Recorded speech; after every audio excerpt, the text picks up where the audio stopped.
Hello everyone, welcome to Imprint Knowledge Solution, and I'm Varun Khula for Imprint IAS.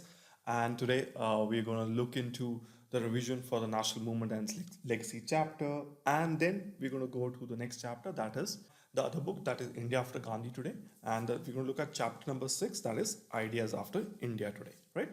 Okay, so let's start. Let's start. So the first, we're going to revise the third chapter, that is the national movement and its legacy, and the idea being that what was the basis of a national movement, right? And what ideas, how did it influence the constitution making? We'll talk about that as well today. But the idea being that India inherited its economic and administrative structures from the pre-colonial and the colonial period, but the values and the ideals, right? That it basically got from the nationalist movement. This was a comprehensive, well-defined ideology, and this was in every place, right? It was right into the administration, it was into the economics, it was into the thoughts of the various institutions that went and have made the India that is today, right? So what was the character? The character was basically there was a long experience of political participation by the common people, and basically they could be reposed to full faith in the political capacity. So we had something known as adult suffrage, right? And that gave the right to vote to all, irrespective of the income level, the the education level, etc. Right? Whether you held land or not. So that was I think the biggest gamble, and and in some ways it was one of the great inspiring movements of Indian freedom struggle.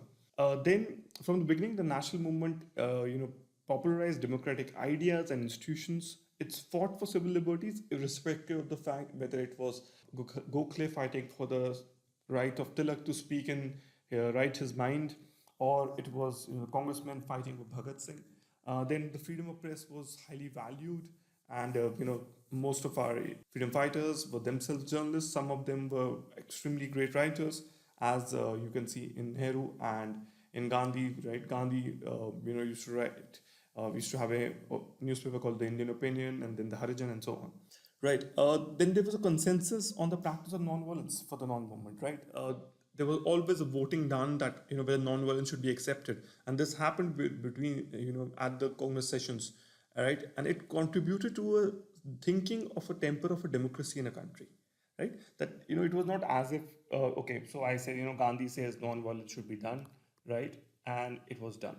So that was not the case. It was not as if right whatever Gandhi said should be done, right? That was not the idea behind the Constitution of India.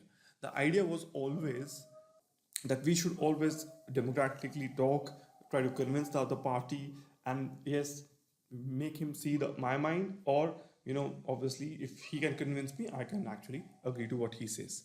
And the idea that free India could start and persist with democratic polity, it was because of the nationalist movement, because it had firmly established the civil libertarian and democratic traditions, right? Then, as I've said, it's in the economic underpinnings also. You could see the national movement. The Indian national movement developed a complex and sophisticated critique of the features of the India's colonial economy, Dadabhai Naoroji's, R.C. Dutt, etc. Right? It based its critique on the vehement idea that we need to overcome India's backwardness and underdevelopment, which is because of the colonial legacy that we have. And it formed the basis of economic thinking after independence, right? That how do we become economically, again, the concept was India was a golden sparrow, right? And the British came for the golden sparrow and so on. And how can we become that, golden sparrow again? Then the vision of Reliance. The idea was that we want to avoid a position in a world economy which was subordinate to others, right? We understood there was a close link between industry and agriculture, and we wanted to emphasize on heavy capital goods, and this was emphasized in the 5-year plans that we have initially, right? And we wanted large-scale industrialization. On the other hand, we also, focused on, encouraged the small-scale industries and cottage industries, and Gandhian principles were reflected in the second 5-year plan. Then reconstructing of agrarian relations became the main, aim of the national movement in 1930s and 40s. The land reforms, right, became regular feature, and we'll talk about them more later, right? Then we have the 1931 resolution on fundamental rights and economic program, and it basically said the state shall own key industries, services, mineral resources, and waterways. And also then we had the 1938 National Planning Committee basically talking about how India would actually basically guide its economy after it is free. In the same way, the Bombay Plan by the industrialists in 1943 again thought showed us what the capitalists thought of what they wanted after independence. So the promotion of the process in a nation of making was a joyous acceptance of the diversity of India. That India is diverse, and yes, we accepted it is okay to be a Punjabi and an Indian. It is okay to be a Tamilian and an Indian, right? It celebrated that always, right? So that was the idea behind India. That India, Indian can be a Hindu, he can be a Brahmin, right? He can be from a certain region, right? He can be from a certain state, but still be Indian. And that was the idea behind India. And I think a lot of us have forgotten that. We think that if you are an Indian, you can't be from Chandigarh, you can't be from Bangalore, you can't be from Imphal, you can be from there and still be an Indian, right? It doesn't diversify, and that thought basically is a thought of the foreigners, not of us. Internationalism and Indian independent foreign policy was another feature. We started an online movement, and Nehru was a great independent leader in foreign thinking, and his outlook was extremely broad. And the basic idea being that we will support any country, right, who was fighting against colonialism, and we supported majority of the countries from East Asia to Africa, right, to the islands of the Indian Ocean and to the Pacific Ocean. We have supported them, and we had a very strong facet stand, right. That was the reason we didn't, initially at least, didn't start the Quit India movement, right, when in 1939, and it was only an individual satyagraha, and after that, it basically became more and more broader, and finally led to the Quit India movement. Okay, so that was about the previous chapter. Now let's start the next one. So, firstly, in the beginning, what we'll do is, by the fact that the series is basically framed on as India after independence. Today, what we're going to do, we're going to start with in ideas of India from Ramchandra Guha's book, that is India after Gandhi, right? And the the reason is why the reason I would say is because of this quote, and the quote says, in governance is realized all form of renunciation. In governance is united all forms of sacraments. In governance is combined all knowledge. In governance is centered all the worlds. And this is from the Mahabharata. This quote basically talks about the fact that governance, realizes all form of renunciation, right?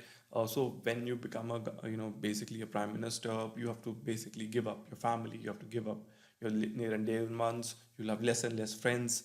Then in governance is united all sacraments from cradle to grave. All sacraments basically are united in. So governance takes care of all the sacraments as well. Then governance combines all the knowledge from history to geography to science and technology to the arts to business to administration. Everything is combined. And then obviously in governance is centered all the worlds, because it is basically right. Every type of world basically constitutes and needs governance. On the other hand, we have the other quote, and which is even more beautiful. And B.R. Ambedkar will actually talk about what he thought about, and he had three great warnings also while he talked about the constitution. He said the constitutional morality is not a natural sentiment in India. And what does that mean? It means that the idea being equality before law, equality in public employment, etc., is not a natural sentiment in India, and we can see that in nepotism there in public employment, etc. It is to be cultivated. It must be realized that our people have yet to learn it, and they're still yet to learn it even after 70 years of freedom nearly, right?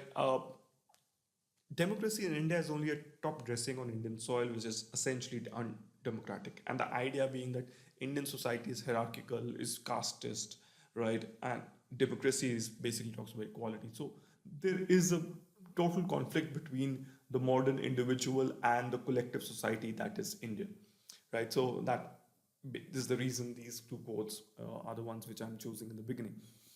Then, if you talk about the Indian Constitution, it is probably the longest in the world.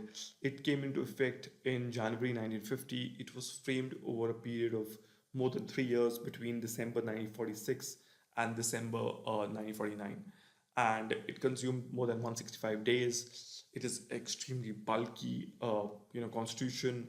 It was printed. The proceedings were built, printed in 11 bulky volumes, and some of them even, typically had more than 1,000 pages. The idea is that, why are we talking about this? The reason I'm talking about this because, in the Constituent Assembly we find the competing ideas of our nation. How, people from different parts of the country about what they wanted, what language we should speak, what political system we should follow, right? What moral values we should uphold or disavow, and we'll talk about that in the coming few minutes, right? So, the Constituent Assembly started on 9 December 1946, and very interestingly, what happened was the Muslim League didn't participate. So the Congress didn't want to demonstrate the fact that they were the only party, so they invited Sarad Bose, who was from Bengal and who was a noted opponent of theirs, to be there as well in the front rows. Then 9 women members were present, adding color to a scene dominated by Nehru jackets and Gandhi caps. The Constituent Assembly also had representatives of princely states, and then basically once Sardar Vallabhbhai Patel was focusing on the integration of India, and with others, and in time more and more princely states joined. But still, 82% of the members were members of the Congress. But even within the members of the Congress, they were atheists, they were secularists, there were members who were partially the spiritually the members of the RSS and the Hindu Mansabha. They were the socialists as well, and also the defenders of the rights of the landlords, right? There was a seething criticism by Churchill, and he says that it was just the Hindu caste, caste Hindus who, and the Congress was not a truly representative party, but a mouthpiece of actively organized and engineered minorities who have seized upon power by fraud or chicanery, right? And obviously, they have totally lost connection with the masses. We always thought that what should we do during that period, and Nehru and Gandhi and everyone, Rajendra Prasad, everybody thought what should be done. So what happened was there was a process started to make the debates more participatory, and same thing which we have today, that we have a draft proposal for a bill and people are invited to have comments in the same way we had at that time as well. So very interesting, sampling responses came. So one of the most interesting was from the All India Varnashram Swarajya Sangh, and they asked that the constitution should be based on principles laid down in ancient Hindu works, and they asked for prohibition of cow slaughter and the closing down of abattoirs, which was particularly recommended. Now, if you think about this, this is something which the BJP is still asking for and tries to implement, in various states where it is there, right? Then we have the lower caste groups. They say that ill treatment by upper caste and reservation seats, separate seats on the basis of population in government departments and local bodies should be there. Then we have linguistic minorities asking for freedom of speech in mother tongue and redistribution of provinces on a linguistic basis. And this will form another chapter itself in which we'll talk about the linguistic division of states in India, right? In that, what happened with, how did Maharashtra, that is the Bombay province, became into Maharashtra, Gujarat, right? And how did Andhra Pradesh came into being from the Madras presidency and so on. Then we had a very interesting demand as well. The District Teachers Guild of Vizianagaram, that is Vizag, modern day Vizag, and Central Jewish Board of Bombay requested adequate representation on all public bodies, including legislatures, and that actually is there in the constitution, right? Especially that, if you remember, in the MLC there is adequate representation of teachers. That there's some portion of people will be taken from teachers of various colleges and schools at a higher skill, that is. Then the Constitution of India, typically when you're trying to make it, so basically the richness of the demands made the task actually very, very difficult, right? The idea being the assembly met in 1946 to 49 against a backdrop of food scarcity, riots, refugee resettlement, class war, feudal intransigence, right? And typically, there's a very famous quote that fundamental rights were framed amidst the carnage of fundamental wrongs. I think that's the best time to actually frame fundamental rights, because there's a carnage going outside, so you basically can see firsthand if you don't frame them well what will happen. Now, let's start about talking about the Constituent Assembly. There were more than 300 members, and in that, Granville Austin, who basically wrote a book on Indian Constitution, he talked about that the 20 people who were the most influential, obviously, Jawaharlal Nehru, Vallabhbhai Patel, and Rajendra Prasad were the ones. Gandhi was absent from the Constituent Assembly. He was busy in Bengal handling the riots and other parts of the country. Now, Nehru's first speech came on 13 December 1946 when he moved the Objectives Resolution. Uh, he talked about justice, social, economic, and political equality of status or opportunity and before law. He talked about freedom of thought and expression, of belief and faith, of worship, vocation, association, and action, and subject to law and public morality. Basically, that would be the idea of this constitution. And it obviously would provide safeguards to minorities, backward tribals, etc. But see, the idea being that the preamble basically came out of this objective resolution, right? And we'll talk about the preamble right after some time. So he basically invoked the spirit of Gandhi and the great past of India, and also the modern presidents such as the French, American, and the Russian. But remember, the bulk of the backroom work was done by Vallabhbhai Patel, right? Nehru was the front, and Patel was at the back, mediating between warring groups. He used to take everyone to a morning walk, right? That was the big interesting thing. That if you were debating and you were basically having an opposite point of view, Patel would take you for a morning walk and keep on talking, keep on convincing them why what he's thinking is right. Then we have Rajendra Prasad, who basically, with dignity, was nominated as the president of the assembly, and it was a very difficult job because Indians are definitely better speakers than listeners, right? And obviously, Indian politicians even more so. Uh, then we have Ambedkar, right, who was obviously brilliant of all the people, I think, in the Indian Constitution framing assembly.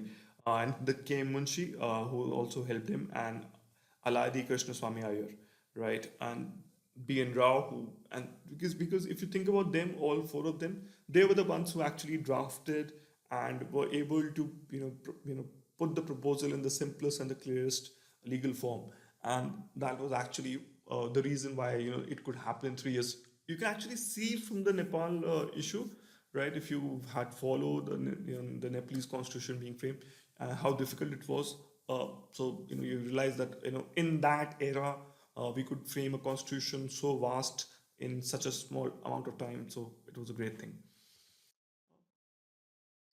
Remember, still the Constitution of India is very interesting, and the reason why it's interesting is because national and social revolution happened at the same time.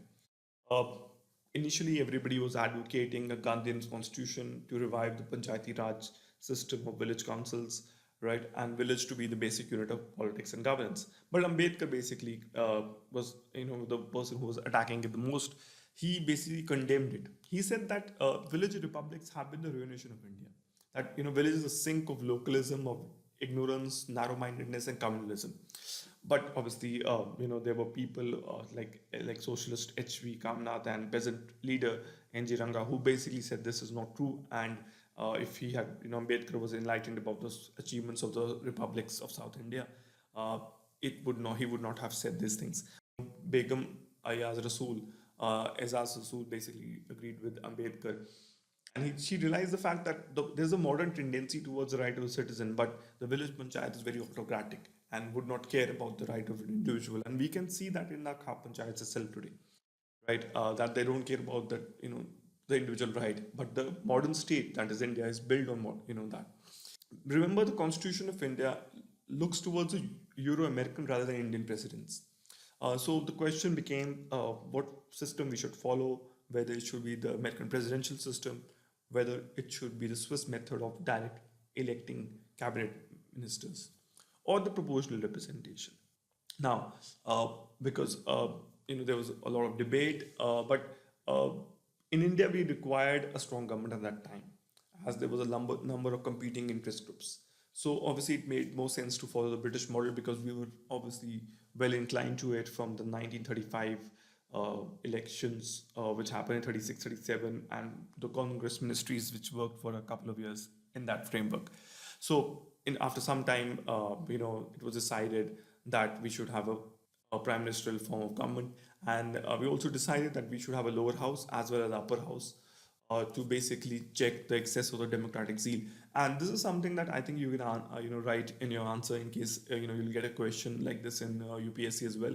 And it's a very standard question, whether we should actually not have a Rajya Sabha or whether Rajya Sabha should be abolished because it tends to be obstructive, especially in the last 10 years. It has been the most obstructive of all houses, right? So the idea obviously is that it's a check on the democratic zeal of the, and if you think about the Aadhaar bill being passed by the Modi government, right, which was a sham on democratic processes, right? So basically it tells you that there is a democratic zeal. Basically the populism will basically force a government to think in a certain way. Then the next thing, the most interesting thing, what it did was it basically created a president without any power, right? It provided for an independent election commission. It provided for an independent comptroller general of accounts.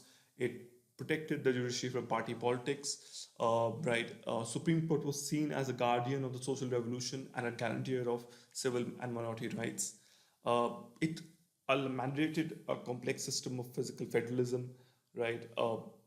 In some taxes, custom duties, and company taxes, center retains all proceeds. In others, such as income taxes and excise duties, it shares with them. In others, it basically obviously assigns them wholly to them, and that's obviously that has been modified by the GST Amendment Act, and now accepts certain taxes such as on bottled liquor and a couple of taxes on crude oil, right? Everything else has been petrol and diesel, everything else has been subsumed under GST. Uh, then we have something very interesting. The next debate. Normally, the debate comes is the debate between the fundamental rights and the directive principles. Fundamental rights are enforceable by law and were derived from obligation of the state not to encroach upon or stifle personal liberty and to protect the individuals and groups from arbitrary state action, right? And all of them has been inspired by some incident in India's freedom struggle. Take for the example Roll Act or the Vernacular Press Act and so on. The directive principles were not basically justiciable because of a different reason. Uh, you know, they were a curious amalgamation of contending pulls. Some of them were even concessions to the socialist wing. Some of them were, concession to the conservative part and the conservative faction of the Congress.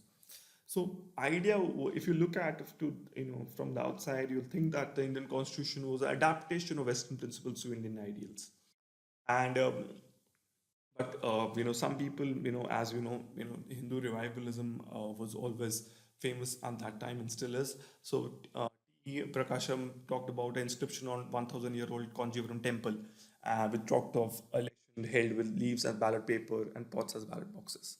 So, and Raghuvira, also the Hindu scholar, talked about that the ancient India was originator of republican system of government, and they spread this system to the other parts of the people always would claim that their history is stronger than others. We'll see another example of that soon. But the other people which were really disappointed. Mahavir Tyagi saw little in the Gandhian in this constitution. K. Hanumanthaya also complained that he wanted the music of the Veena as a star, but instead he got the music of the English band. Then the Constitution of India sought to promote national unity and to facilitate progressive social change. It was a fundamental right was to propagate religion, and but the right to impose legislation oriented to a social reform, such as the Uniform Civil Code, was typically put in the DPSP. The right of due process was not allowed in property legislation, right? And land reforms also were on the anvil. So the government wanted to close the doors on litigation by disaffected moneylenders and landlords. So, but one of the biggest blots on, if I think about the constitution, is the prevented detention without trial clause. And a veteran freedom fighter called it the most darkest blot in the constitution.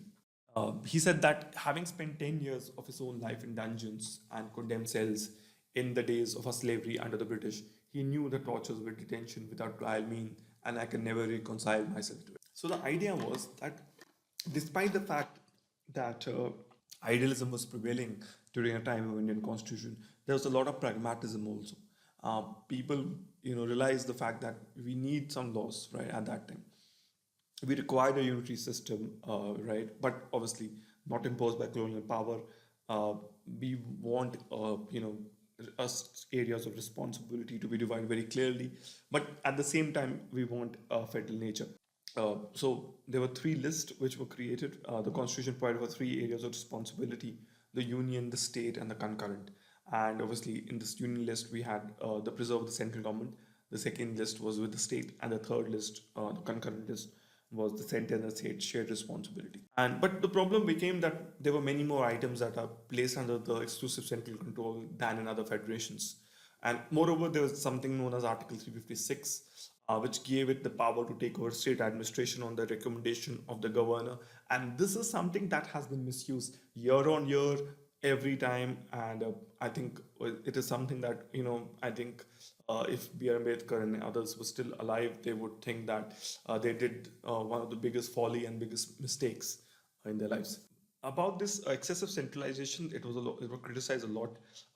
There was a interesting ideological attack from a member from Odisha. He says, so centralized power the constitution has given to the center, I am afraid due to its weight the center might break.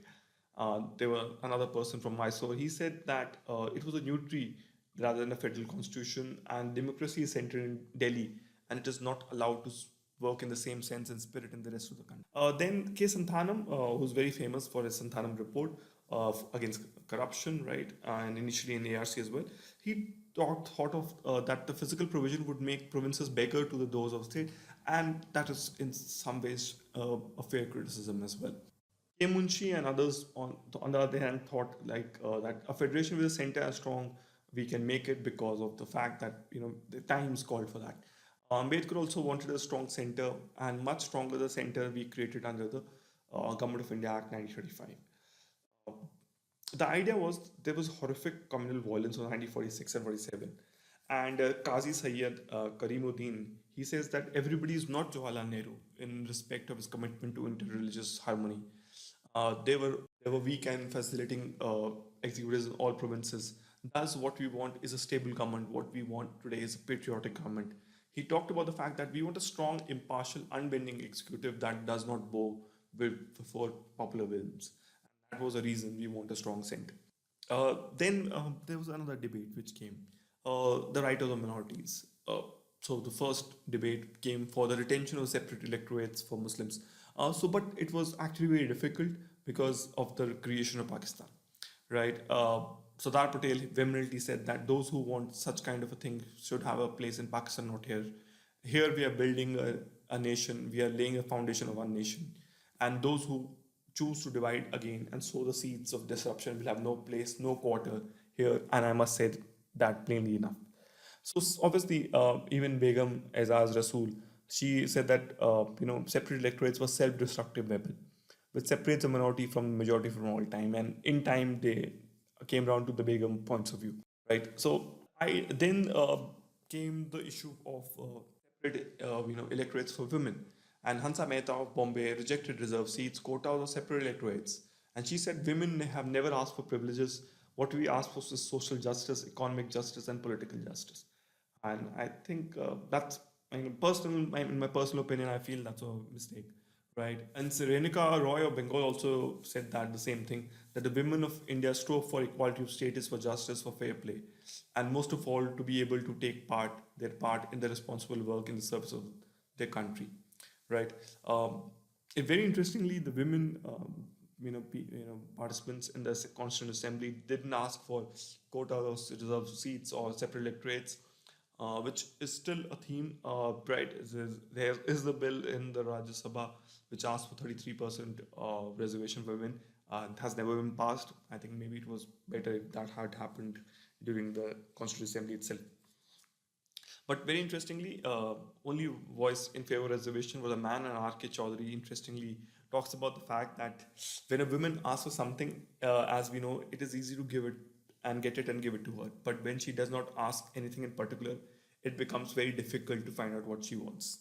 So, that is what basically she, very interestingly, he makes this point, right?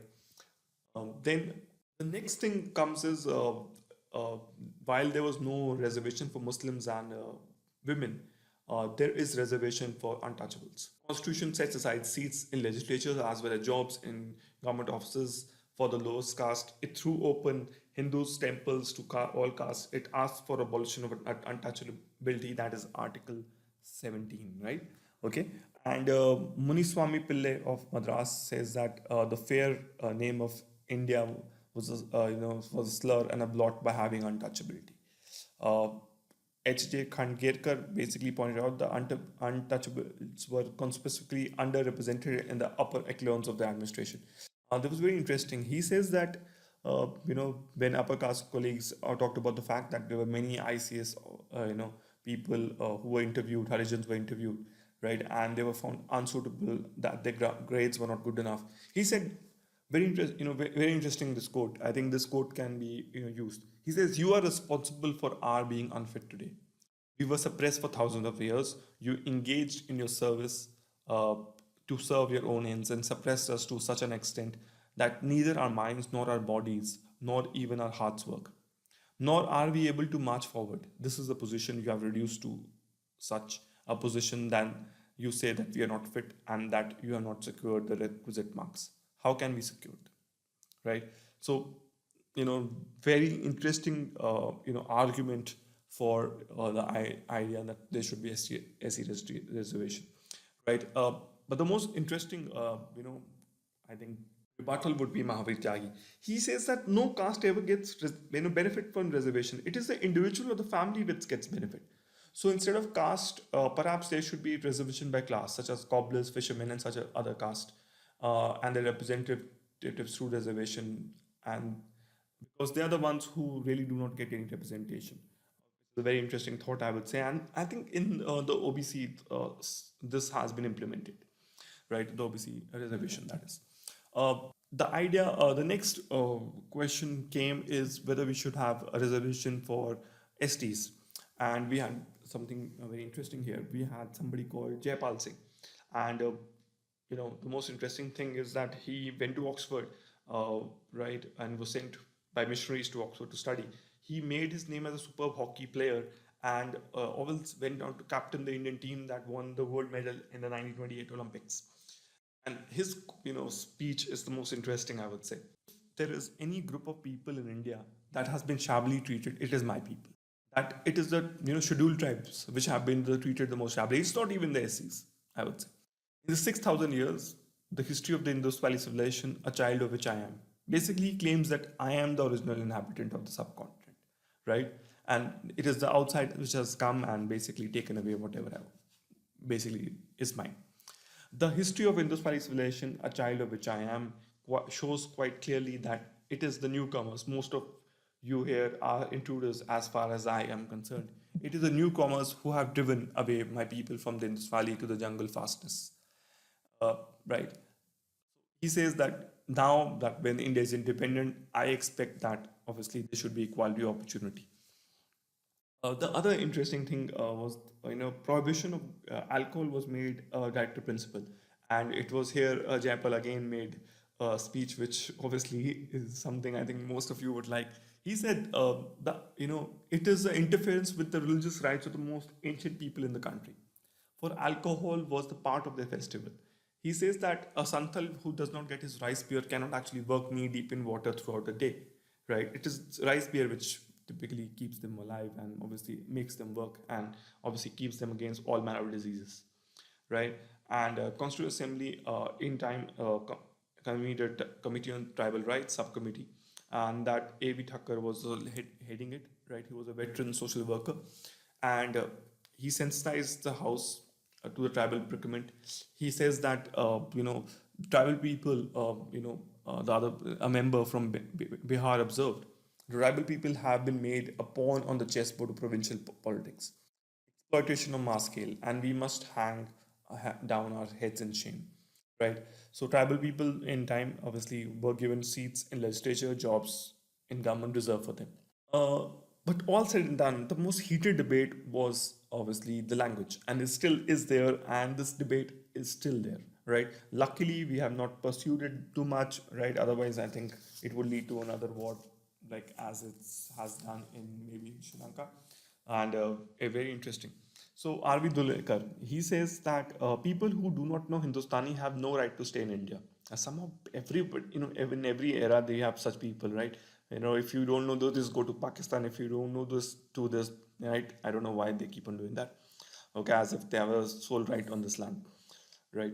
People who represent in this house to fashion a constitution for India and do not know Hindustani are not worthy to be members of the assembly, and they better leave.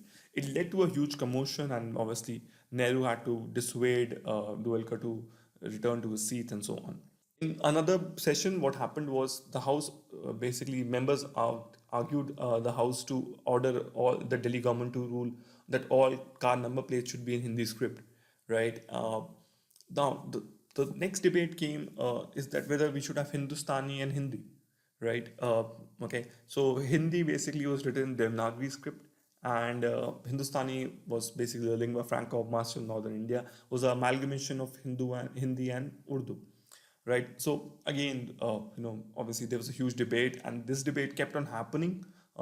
In pre-independence India, Jawaharlal Nehru talked about we should have Hindustani in 1937, but in time what happened was the problem became that after the partition, the promoters of Hindi became more fanatical. The Hindi walas were ready to split the assembly and the country in their unreasoning pursuit of uniformity. But here, we have a very interesting remark from T.T. Krishnamacharya of Madras, and he basically, I think in his speech, was able to pursue, you know, and persuade the Hindi walas. And he said, we dislike the English language in the past, right? I disliked it because I was forced to learn Shakespeare and Milton, which I had no taste at for. So, I think all of you listening to this speech can actually get the idea, right? We typically dislike something new. We actually suffered while learning English. We had to typically rote learn so many words. In case you have to prepare for GRE or GMAT, you have to typically uh, rote memorize all those sentence corrections, etc. Now, he says, if I'm going to be compelled to learn Hindi, I would not be able to do it, perhaps because of my age, perhaps because I would not be willing to do so because of the amount of constraint you put on me. This kind of intolerance makes us fear that the strong center which we need, a strong center which is necessary, will also mean the enslavement of the people who do not speak the language of the center. I would, sir, convey a warning on the behalf of the people of the South for this reason, right? Because there are elements in South India who want separation.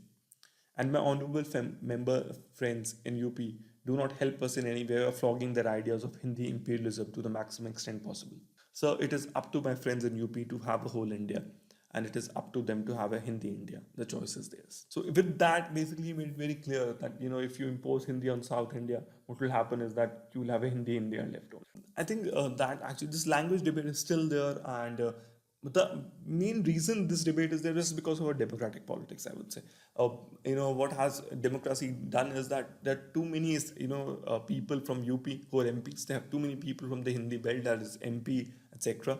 It doesn't really give equal representation to all the states, and that is the major problem, right? And then what happens is their will tends to be imposed on the rest of the country, right? And there's little room for consensus in some ways.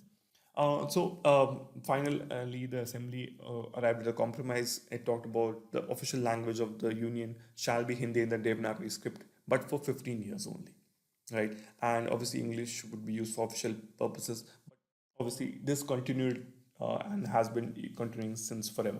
Now, ending this, I would talk about what Ambedkar, you know, said in his speech, three warnings about the future. He says that after the constitution is framed, there's no room for Gandhian methods. We must abandon the method of civil disobedience, non-cooperation, satyagraha. This actually has remained the biggest problem of India. We tend to non-cooperate. So I'll give you a very interesting example. So let's say you don't like a teacher. What happens to most students? Instead of actually studying more harder, right? What they do then, they don't study. So actually, non-cooperation basically appeals to the laziness, the animal instinct of being lazy, and that was the genius of Gandhi at that time. Okay, so in India, if I don't like a teacher, I don't cooperate. If I don't like my boss, I don't cooperate. So that is the basic idea. So we have this concept of non-cooperation. In Japan, it's different. So if I don't like my boss, I'll work even more hard. I will not go to my house. I will stay in my office only, right? And that is the way of actually real protesting against. So that is the problem. Like there's the work culture has been destroyed by Gandhian methods, and that is what Ambedkar was talking about. Then he says Satyagrah, right? Ambedkar says that nothing but a grammar of anarchy, and sooner they abandon the better for us, right? So that is what he says. Satyagrah and the like are nothing but grammars of anarchy, right? But it basically destroys the normal methods. That we should now have basically focus on constitutional methods of redress. Then we have second warning is the unthinking submission to charismatic authority. And Ambedkar quoted John Stuart Mill, who cautioned citizens not to lay the liberties at the feet of even a great man, not to trust him with power which enabled him to subvert institutions. And this can be seen in case of Indira Gandhi, is also seen maybe not too fairly in the case of Narendra Modi, right? What he says is bhakti, or what may be called the path of devotion or hero worship, plays in politics unequaled in magnitude by the part it plays in politics of any other country. Bhakti in religion may be the road to salvation of a soul, but in politics, bhakti or hero worship is a sure a road to degradation and eventually dictatorship. And what he talked about in the finally, he talked about the fact that Indians should not be content with a mere political democracy. That the problem remains is that with the constitution, Indians were given the right to vote, and now every person, whether he earns 1 rupee or whether he runs 100 crores, whether he's worth a billionaire, he has one vote. So me and Ambani have a one vote, but that's actually not true in some ways because in a social economic life, we will continue to deny the principle of one man, one value, right? Obviously, and typically he will be Ambani will be more valued than maybe me or you, right? So he says that on 26 January 1950, we are going to enter a life of contradictions. In politics, we'll have equality. In social and economic life, we'll have inequality.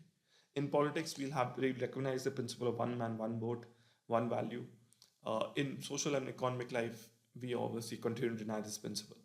And he says how long we should continue to live this life of contradictions, how long we will deny, this equality in our social and economic life. And he says that if we continue to deny it for long, it will put our social, the political democracy in peril. And that is true in some ways because the economic, inequality that has put political life, democracy in peril by use of money power. In the same way, so social, inequality, the caste system has put a political democracy in peril as well. So we do need a social equality and economic inequality if we require a true political democracy. And with that thought, I will stop here, right? And that this was the sixth chapter from Ramchandra Guha's book, India After Gandhi. Thank you so much.